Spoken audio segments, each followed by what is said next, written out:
Hindi sinasantabi ni Pangulong Bongbong Marcos ang posibilidad na hihinto ang biyahe ng mga eroplano dahil sa problema sa supply ng jet fuel. Ayon sa Pangulo, ilang bansa na ang kumausap sa mga airlines sa Pilipinas na hindi muna sila magkakarga ng langis sa mga foreign aircraft. Narito ang report.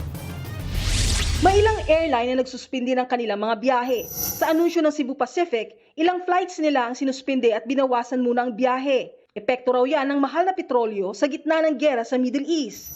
Ayon kay Pangulong Bongbong Marcos, hindi sinasantabi ang posibleng pagpapahinto sa pagbiyahe ng mga eroplano dahil sa kakulangan ng jet fuel.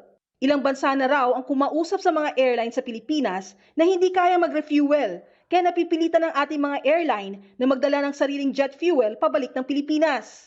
Una nang sinabi ng DOE na higit isang buwan pang itatagal ang supply ng ating jet fuel. Naghahanap na rin ng iba pang oil supplier.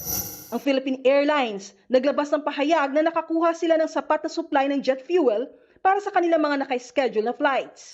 Para kahit paano'y maibsan ang taas presyo sa langis, babawasan ng Civil Aviation Authority of the Philippines ang aeronautical fees simula April 1. Sa programang One Balita Pilipinas, sinabi ni DOTR Secretary Giovanni Lopez, kabilang dyan ang singil sa landing at take-off ng mga eroplano.